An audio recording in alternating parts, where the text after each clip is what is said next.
Bonjour à tous, j'espère que vous allez bien. Je vous retrouve aujourd'hui pour un bilan couture. Ça fait très longtemps que je n'ai pas publié du bilan couture sur ma chaîne. Le dernier remonte au mois de septembre 2022, donc ça fait vraiment longtemps. Pour autant, je n'ai pas 25 pièces à vous montrer, j'en ai je crois 8, dont 2 petites pièces enfants. Donc je vais commencer par les 2 pièces enfants et puis ensuite je vous présenterai les pièces que j'ai cousues pour moi dans l'ordre chronologique où je les ai cousues. Donc récemment j'ai fait un peu de couture pour ma nièce et je lui ai cousu 2 petites robes, 2 fois la même. La première c'est celle-ci. Elle est trop mignonne. Vraiment je trouve cette robe trop chou. C'est une robe froncée qui vient du livre Les intemporels pour bébé d'Astrid Le Provost. Et c'est la robe froncée qui est vraiment, je trouve, un des plus jolis modèles de ce livre. Je l'ai cousue dans une popeline une popeline de coton donc, qui vient du site Lulu la Luciole. C'est une popeline qui est bio, je crois. Et elle est ravissante avec des myosotis dessus. C'est vraiment, c'est trop mignon. Donc c'est une robe toute simple, toute mignonne, avec un corsage très petit et une grande jupe froncée. Mine de rien, il faut un certain métrage parce que dans mes souvenirs, j'ai pas le livre sous les yeux, mais je crois que pour le grand rectangle à froncer, il faut plus d'1 mètre de long. Donc mine de rien, c'est un vêtement qui a l'air petit comme ça et qui est destiné à un petit bébé, mais il faut un certain métrage pour le faire, en tout cas si on veut le faire tel qu'il est présenté dans le livre.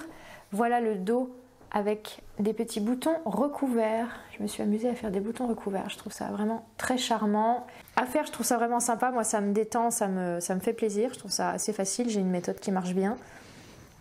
Et je trouve que le résultat est vraiment très mignon, quoi. Ça fait vraiment bien abouti, bien fini.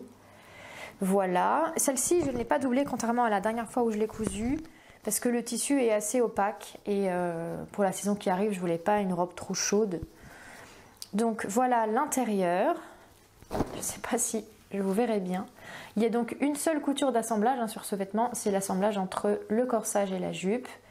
Couture que j'ai surfilée au point zigzag, je ne sais pas si vous voyez. La finition de l'encolure et des emmanchures se fait avec un biais. Pour les emmanchures, j'ai utilisé un biais que j'ai coupé dans le même tissu. Et pour l'encolure, j'ai utilisé un biais beige, enfin écru, que j'avais dans mes affaires. Voilà. C'est vraiment simple à faire, mais le résultat est vraiment mimi, je trouve. Ma nièce a 18 mois, mais j'ai cousu cette robe en taille 1 an, parce que je trouve que les patrons de ce livre taillent grand, et ma nièce est un petit bébé, donc j'ai bon espoir que cette taille soit la bonne pour elle cette fois-ci.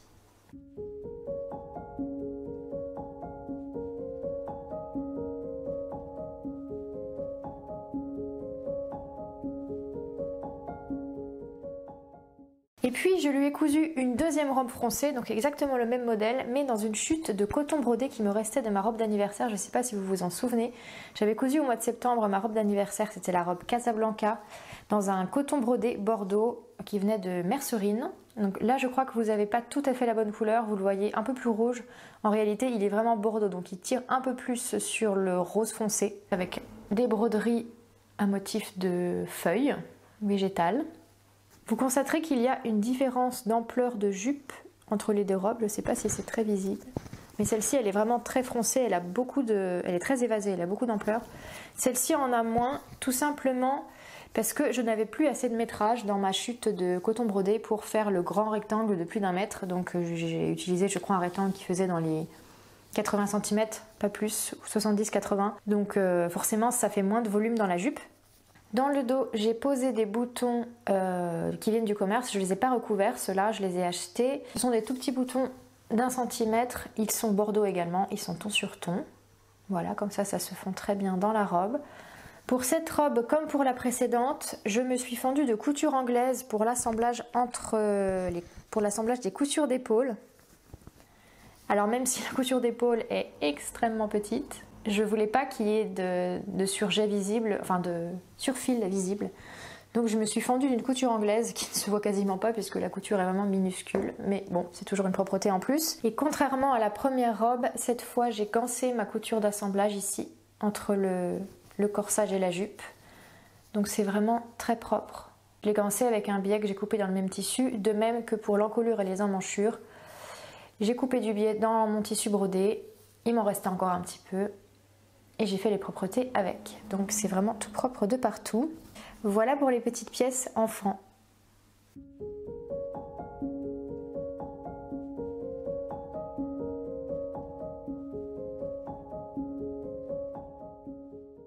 Ensuite, je passe à la couture femme avec ceci. C'est la blouse Dorothy de Slow Sunday que j'ai cousue cet automne, au mois d'octobre à peu près. C'est la version avec les manches 3/4 puisque je voulais des manches les plus longues possibles pour la saison froide qui s'annonçait. Vous voyez pas tout à fait la bonne couleur, c'est un chambray qui est vraiment bleu-vert canard assez profond. Donc vous le voyez un peu plus clair qu'il n'est. C'est un magnifique chambray d'ailleurs, de très très bonne qualité. Je l'avais acheté à Mondial Tissu il y a très longtemps, je l'avais depuis vraiment très longtemps. Je l'ai enfin cousu et j'aime énormément ce tissu. C'est vraiment le genre de tissu que j'aime beaucoup. Les plumes petits, parce que ce ne sont pas des pois, ce sont des plumes petits. Fait un très très joli effet. J'aime beaucoup les plumes petits comme vous le savez peut-être. Et c'est un tissu de très très grande qualité, il est extrêmement facile à repasser. Moi les cotons j'ai un peu de mal, je trouve que le repassage c'est pas toujours facile, que les plis sont difficiles à ravoir. Que voilà, ça dépend des cotons, mais je trouve que beaucoup de cotons sont un peu difficiles à avoir vraiment bien repassé. Celui-ci aucun problème, très très docile, vraiment c'était un bonheur. Donc j'ai cousu cette blouse en taille 34 parce que je me suis dit c'est pas cintré à la taille, donc le 34 ira très bien. Et je me suis trompée parce que tout simplement je suis un tout petit peu juste en termes de carrure du dos. Il manque pas grand chose, il manque vraiment pas grand chose, mais il manque un petit quelque chose. Et donc, je ne suis pas tout à fait confortable. Ça tire assez rapidement au niveau de l'emmanchure. Voilà, c'est un peu dommage. Voilà, donc c'est une blouse qui a un petit col rabattu, qui a un boutonnage devant. Il y a un empiècement sur le devant ici avec des petites fronces au-dessus de la poitrine. Il y a un empiècement dans le dos avec des fronces également là au milieu. Pour les boutons, ce sont des boutons que j'avais achetés dans le commerce, je ne sais plus exactement où. Ils sont en plastique avec des petites marbrures dessus. Et voilà globalement ce que ça donne. Alors, cette blouse, c'est un semi-échec, justement à cause de ce que je viens de vous dire, c'est-à-dire que c'est pas tout à fait la bonne taille pour moi, c'est un tout petit peu trop petit. Je peux quand même la porter, ça me va, ce n'est pas insupportable, mais c'est quand même un peu gênant d'être un peu limité dans ses mouvements, de sentir qu'on porte un vêtement qui n'est pas tout à fait la bonne taille, tout simplement, c'est pas le confort idéal. Et puis de toute façon, d'abord j'ai fait les manches 3/4 parce que donc je l'ai fait cet automne et je voulais avoir pas trop froid. En réalité moi j'aime pas les manches 3/4, je comprends pas trop le principe, soit il fait chaud soit il fait froid, mais il faut prendre une décision. Donc les manches 3/4 je comprends pas parce que si on porte une manche 3/4 sous une veste à manches longues, on est constamment en train de tirer sur sa manche 3/4 parce que ça a tendance à remonter à l'intérieur de la manche de la veste. Et si on porte par exemple une veste à manches 3/4 par-dessus une chemise à manches longues, on a la chemise qui dépasse de 10-12 cm, je trouve que c'est pas beau, que ça fait pas... c'est pas terrible quoi. Mais pourquoi je l'ai fait cette fois-ci? Parce que j'avais la flemme de faire autrement. Il aurait fallu, pour avoir une manche longue d'abord, non seulement la rallonger, mais aussi repatronner le bracelet de manche, puisque à l'origine il est fait pour arriver ici au niveau du coude à peu près. Donc si vous voulez qu'il arrive au poignet, il faut le rendre plus petit, puisque le poignet est nécessairement plus étroit. J'avais la flemme de faire tout ça, surtout que c'est une manche qui est assez froncée ici, hein, c'est assez bouffant. Et donc j'aurais dû aussi réduire un peu l'ampleur de la manche parce que par rapport à mes goûts, j'aurais pas voulu avoir autant de fronce au niveau du poignet. En fait tout ça, ça vient seulement de la flemme. J'avais la flemme de changer cette manche, donc je me suis dit bon tant pis, je fais la manche 3/4 et on verra bien. Ça vient uniquement de la paresse, c'est rien d'autre. Donc sans surprise, je n'aime pas beaucoup le résultat de cette manche parce que c'est tellement froncé et tellement bouffant ici qu'on a une espèce de petit ballon de tissu qui arrive au niveau du coude. Je trouve pas ça très heureux visuellement. Je trouve que esthétiquement ça marche pas très bien. En tout cas sur moi j'aime pas trop l'effet. Et puis même la coupe de cette blouse qui est donc assez droite, eh bien c'est pas très flatteur pour moi tout simplement. Je porte mieux les vêtements qui sont un peu cintrés, un peu ajustés. Et là c'est vrai que sur moi c'est pas affreux mais c'est pas magnifique quoi. Par contre j'étais très fière de mes propretés de bracelet de manche. Le patron prévoit des propretés vraiment belles. Je sais pas si vous verrez bien. Enfin, je vous referai un close-up. Mais les propretés de poignée de manche sont vraiment très bien. Et j'étais assez fière de ma surpiqûre qui était vraiment propre, régulière. Mes deux surpiqûres d'ailleurs. J'étais contente de ce que j'ai fait. Donc j'avais au moins cette satisfaction d'avoir de belles manches bien réalisées à défaut de les trouver très jolies sur moi. Voilà, je pense que tout simplement ce n'est pas une coupe qui est flatteuse pour moi. Peut-être que ça mériterait que je l'essaye dans un tissu fluide, à manches courtes et en 36 bien sûr. Donc peut-être que je referai un essai, mais pas maintenant. Là, c'est pas un modèle qui m'emballe honnêtement. Je l'avais acheté ce patron il y a très longtemps parce que je l'ai vu sur beaucoup de gens. Je le trouvais très joli, très charmant. Mais sur moi, je suis vraiment pas convaincue, donc peut-être que je la porterai parce que cette couleur de tissu me va très bien. Vraiment, c'est une couleur qui me va bien. Peut-être que ça dépannera, donc je verrai si je la porte. Si vraiment je la porte pas, je la vendrai, je pense. Voilà.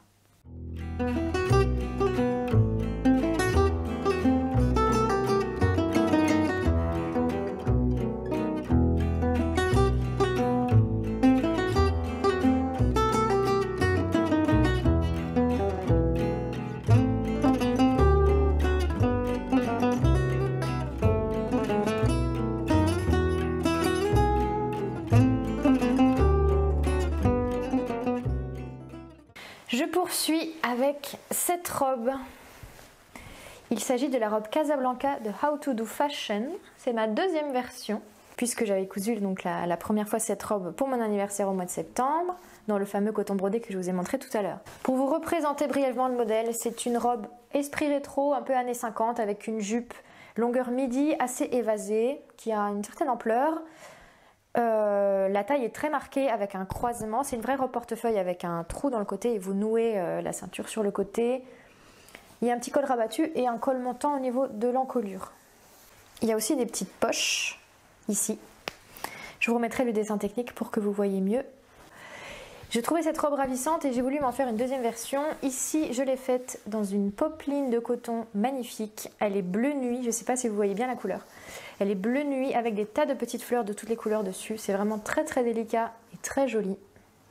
C'est un tissu que j'avais trouvé sur Etsy dans une boutique qui s'appelle Sigrid Fabrics ou Sigrid's Fabric, quelque chose comme ça. Il y a vraiment des jolies choses. Et cette robe, c'est déjà un peu plus un fail encore que la blouse Dorothy. On va y aller graduellement dans les fails, vous allez voir. Après, il y a quelques pièces réussies, mais là, on est dans les fails. Donc cette robe, c'est un échec, globalement. Pourquoi? Pour deux raisons. Les deux raisons sont de ma faute. C'est le choix du tissu et la doublure. C'est un modèle qui n'est pas prévu pour être doublé. Donc, j'étais pas censée le doubler, mais comme la première fois, j'ai voulu avoir de belles finitions à l'intérieur, un vêtement de qualité, solide, etc., bien opaque, bon. Donc, j'ai doublé. Je ne sais pas pour quelle raison, je l'ai doublé avec une toile de coton. Donc, la toile de coton, c'est quand même un tissu qui est non seulement assez rigide, mais qui a une certaine épaisseur. C'est pas du tout un tissu adapté pour faire une doublure. Je sais pas pourquoi j'ai fait ça, mais je l'ai fait. J'ai donc doublé entièrement ma robe avec cette toile de coton bleu marine, qui est très très bien au demeurant. C'est une très bonne toile de coton, simplement c'est pas du tout fait pour doubler. Et donc, ce modèle étant déjà très ajusté au niveau du corsage, vraiment très ajusté, elle est en 34 hein, cette robe, et bien maintenant j'ai vraiment perdu en aisance, et surtout au niveau des emmanchures, parce que j'ai doublé aussi les manches. Donc à chaque emmanchure, j'ai l'épaisseur des marges de couture du tissu extérieur, l'épaisseur des marges de couture de la doublure. Donc j'ai vraiment beaucoup de tissu et j'ai pourtant fait attention à repasser certaines marges de couture dans un sens, les autres dans l'autre sens pour répartir cette épaisseur. Je les ai aussi réduites au ciseau. Malgré tout, je suis quand même encore serrée et je vois bien quand je bouge que je suis gênée au niveau de l'aisselle, quoi, de l'emmanchure. J'ai trop de tissu en fait, c'est inconfortable. Au-delà du fait qu'en plus, le fait d'avoir rajouté cette doublure en coton, ça alourdit beaucoup la robe, elle a vraiment un certain poids. Bon, au porté, c'est pas très gênant, mais là, je sens bien que sur le cintre, elle pèse son poids. Donc voilà, je sais pas pourquoi j'ai fait ça. Je ne sais pas pourquoi j'ai doublé ma robe avec une toile de coton. Je suppose que je pensais bien faire. Donc ne faites pas ça. Si vous voulez doubler une robe ajustée, ne le faites pas avec une toile de coton, c'est pas une bonne idée. La deuxième chose qui n'allait pas, c'est le choix du tissu. Pourquoi je vous dis ça? Il est ravissant, c'est pas la question. Mais il est tellement fourni, tellement, entre guillemets, chargé, dans le bon sens du terme, qu'on ne voit plus les détails de la robe. On ne voit plus le rabat du col ici. On ne voit presque pas au porté qu'il y a un revers de col. On ne le voit pratiquement pas. On ne voit pas non plus le croisé de la ceinture. On voit à peine les poches qui ressortent. On voit plus grand chose en fait. Dans le dos, il n'y a rien de spécial. Sur les manches, ce sont des manches également 3/4. Bon, là, j'ai rien changé non plus. Avec des petits boutons de manchette. Il y a vraiment beaucoup de jolis détails sur ce modèle. Je vous l'avais expliqué dans ma vidéo dédiée au mois de septembre. Donc je vous invite à la voir si vous voulez me voir coudre cette robe. Ce ne sera pas le même tissu, mais c'est le même modèle. C'est vraiment dommage parce qu'il y a énormément de travail dans cette robe. Il y a eu donc double travail d'épinglage, de découpage, d'assemblage du fait que je l'ai doublé. Il y a vraiment beaucoup de travail et c'est un modèle qui a été très très bien pensé, très bien conçu. Donc ça aurait dû être très joli et très sympa. Mais c'est un peu décevant. Et maintenant je me fais très attention, je me méfie beaucoup quand je fais une association patron tissu. Maintenant j'ai un peu cette crainte de nuire au patron finalement. Donc voilà, ça fait partie de l'apprentissage. C'était pas une bonne association patron tissu, c'était pas la première fois que je me trompais et c'est sans doute pas la dernière. Je pense que c'est un modèle qui mériterait d'être cousu dans une viscose pour changer dans un tissu fluide qui tombe beaucoup plus et sans doublure. Parce que je pense que si le modèle a été pensé sans doublure, c'est pas pour rien. Il y a des parmentures et du surfilage, du surjet normalement. Moi j'ai pas de surjeteuse et j'aime pas les parmentures, donc c'est pour ça que j'avais préféré doubler. Mais je pense que c'est vraiment un modèle qu'il ne faut pas doubler. Voilà pour ma robe Casablanca numéro 2.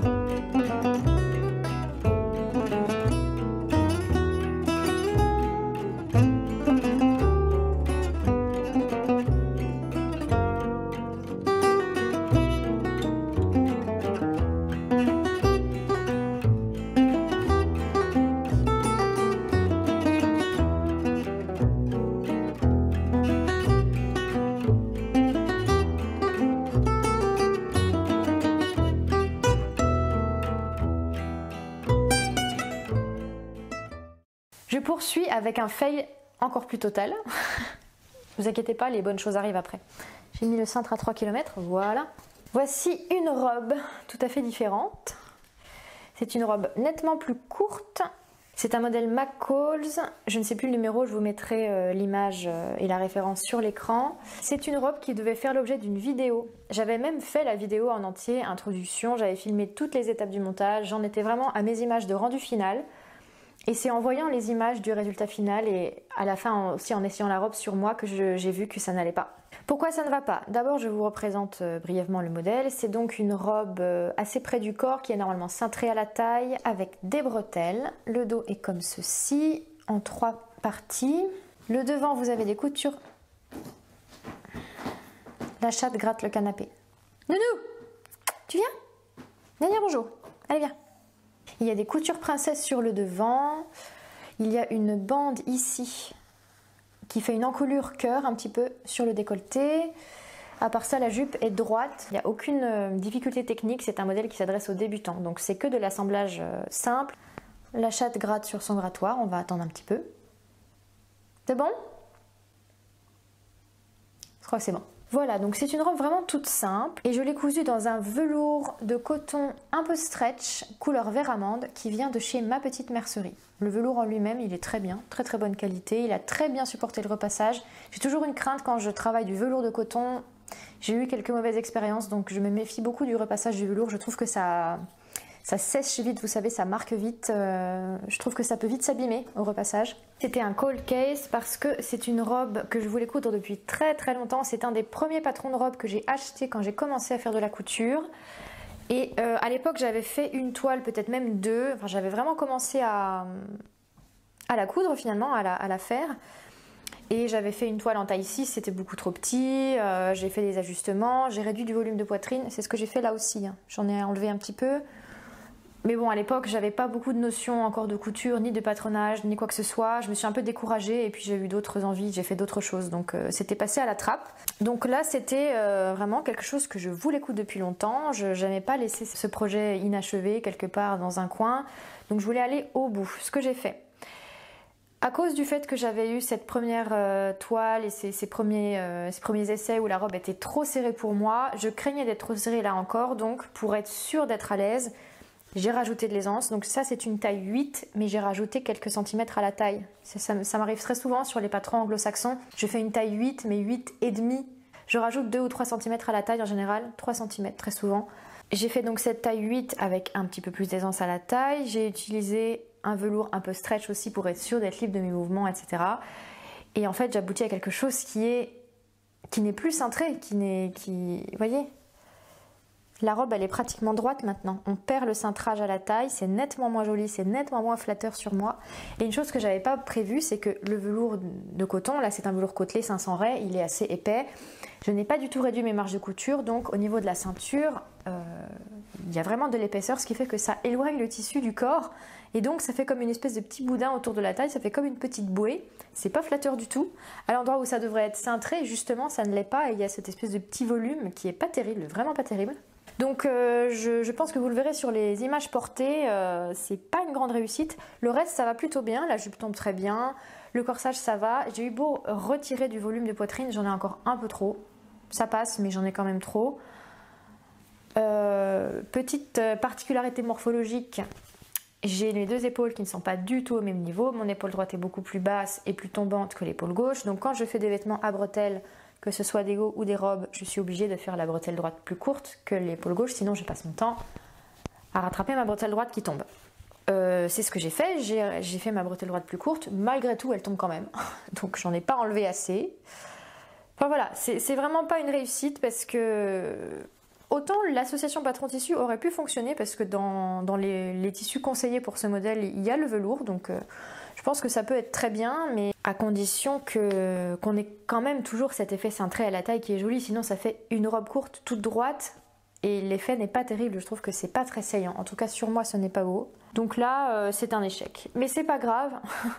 Bon si c'est grave parce que c'est du temps, c'est de l'argent, c'est de l'énergie, c'est tout ce que vous voulez, donc oui c'est décevant, bien sûr, je suis déçue. Mais au moins j'ai cousu cette robe jusqu'au bout, je veux dire je l'ai enfin terminée, je sais comment ça tombe sur moi et je sais que c'est pas terrible. Donc comme ça je suis en paix avec ce projet et voilà, je sais que je la referai pas, que c'est pas pour moi.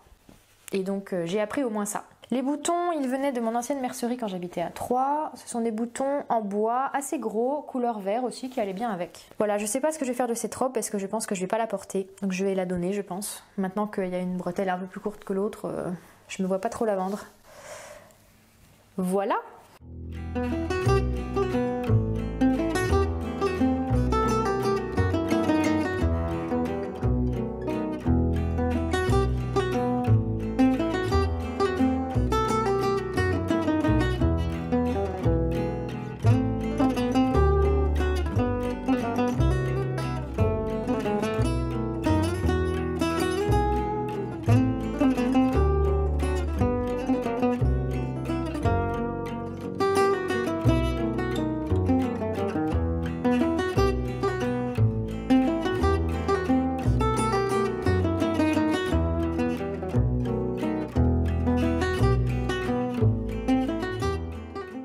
Nous attaquons maintenant les projets réussis.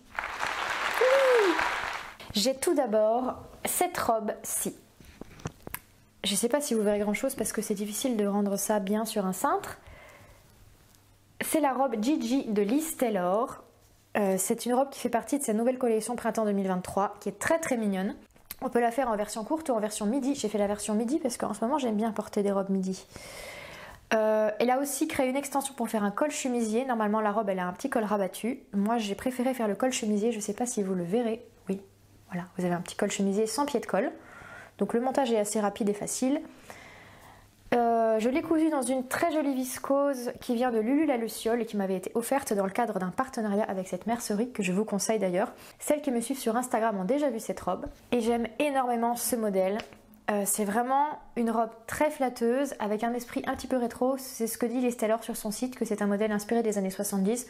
Honnêtement, je trouve que la coloration 70 n'est pas forcément flagrante. Sans doute elle est là, mais voilà, je trouve que c'est vraiment un modèle intemporel qui se porte très bien en toute occasion. Vraiment, c'est une très jolie robe féminine, bien coupée.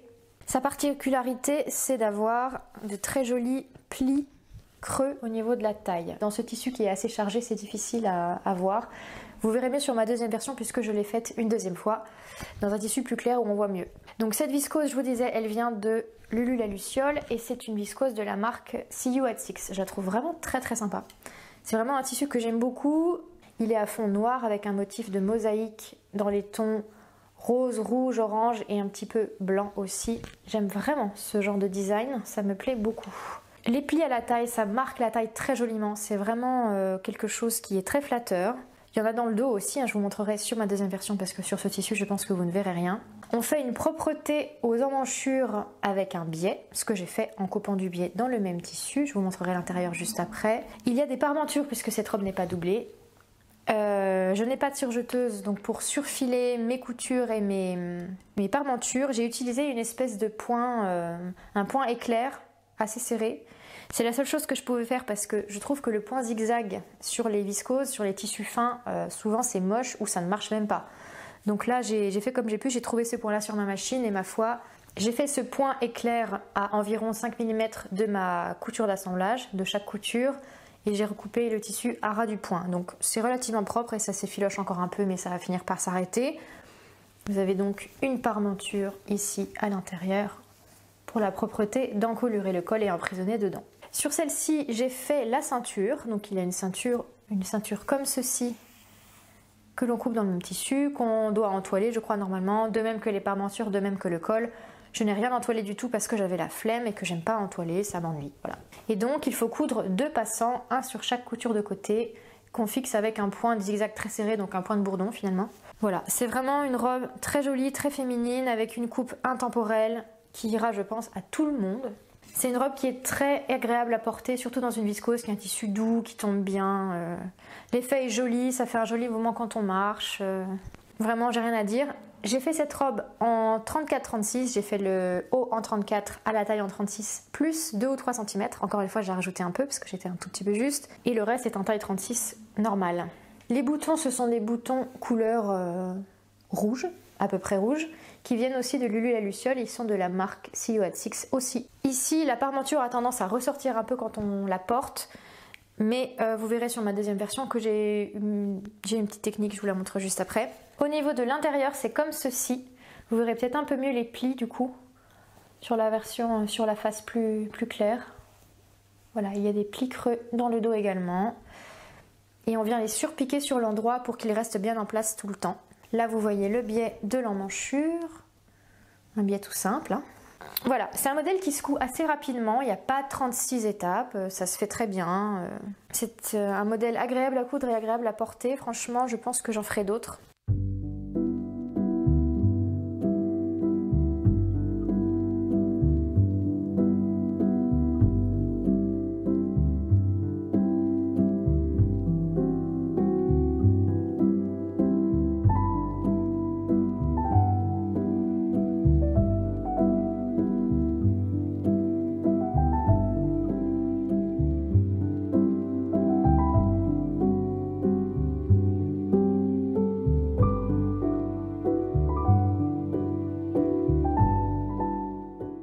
Je voulais aussi vous parler d'un autre vêtement que j'ai cousu cet hiver, mais que je ne peux pas vous montrer là puisque je ne l'ai plus. C'est une veste style tailleur, en tout cas style formel, que j'ai cousu pour ma soeur pour Noël. Il s'agit du modèle Naïma de Coralie Bijasson.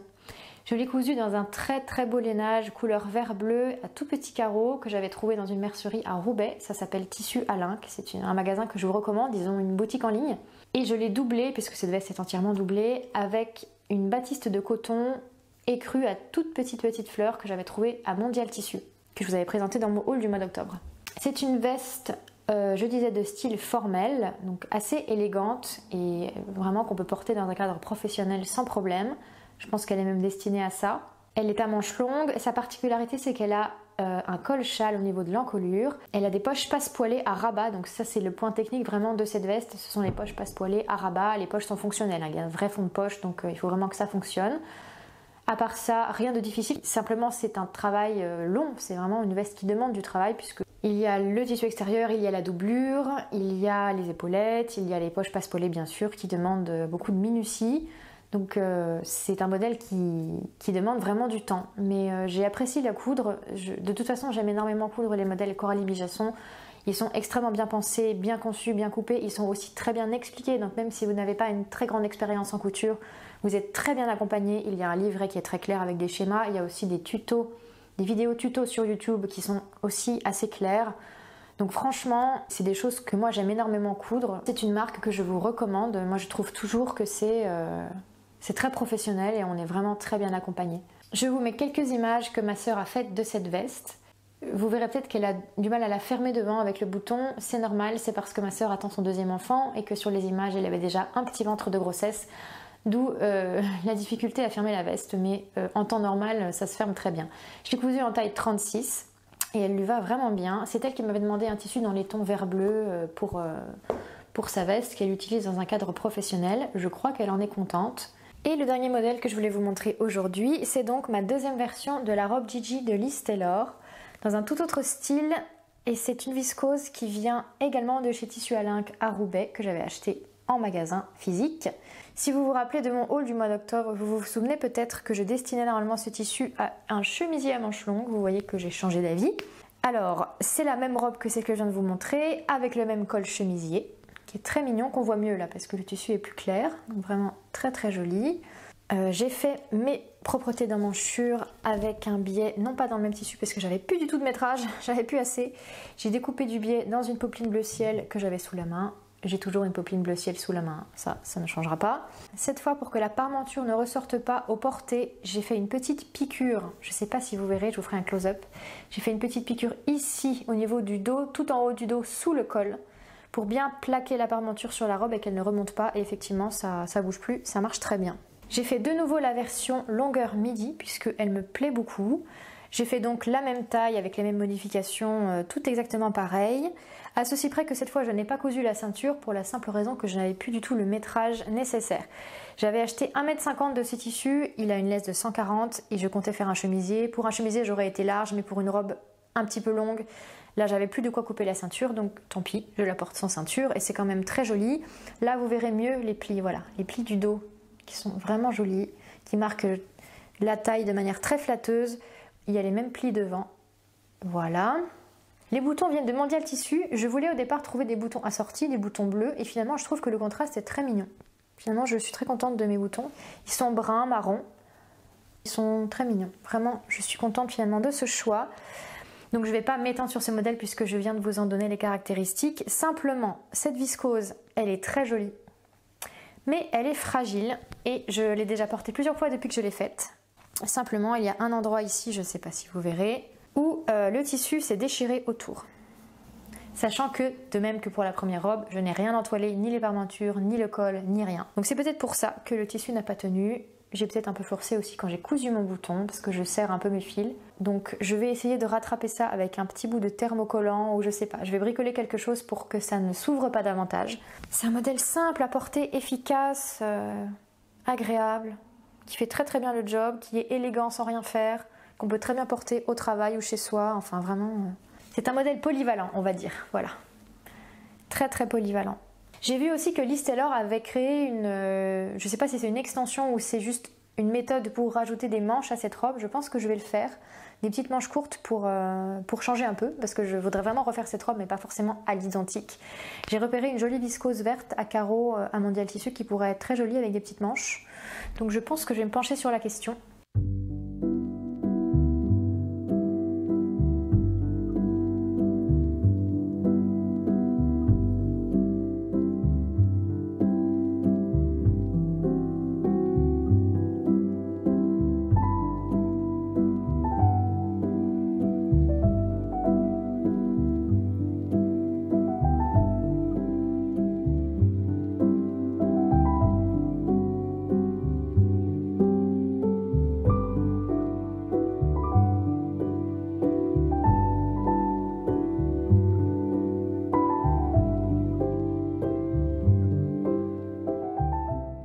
Voilà, j'en ai fini avec ce bilan couture. J'espère qu'il vous a plu. Si c'est le cas, n'hésitez pas à liker la vidéo, à la commenter et à vous abonner à la chaîne si ce n'est pas encore fait. Quant à moi, je vous retrouve très bientôt pour une prochaine vidéo.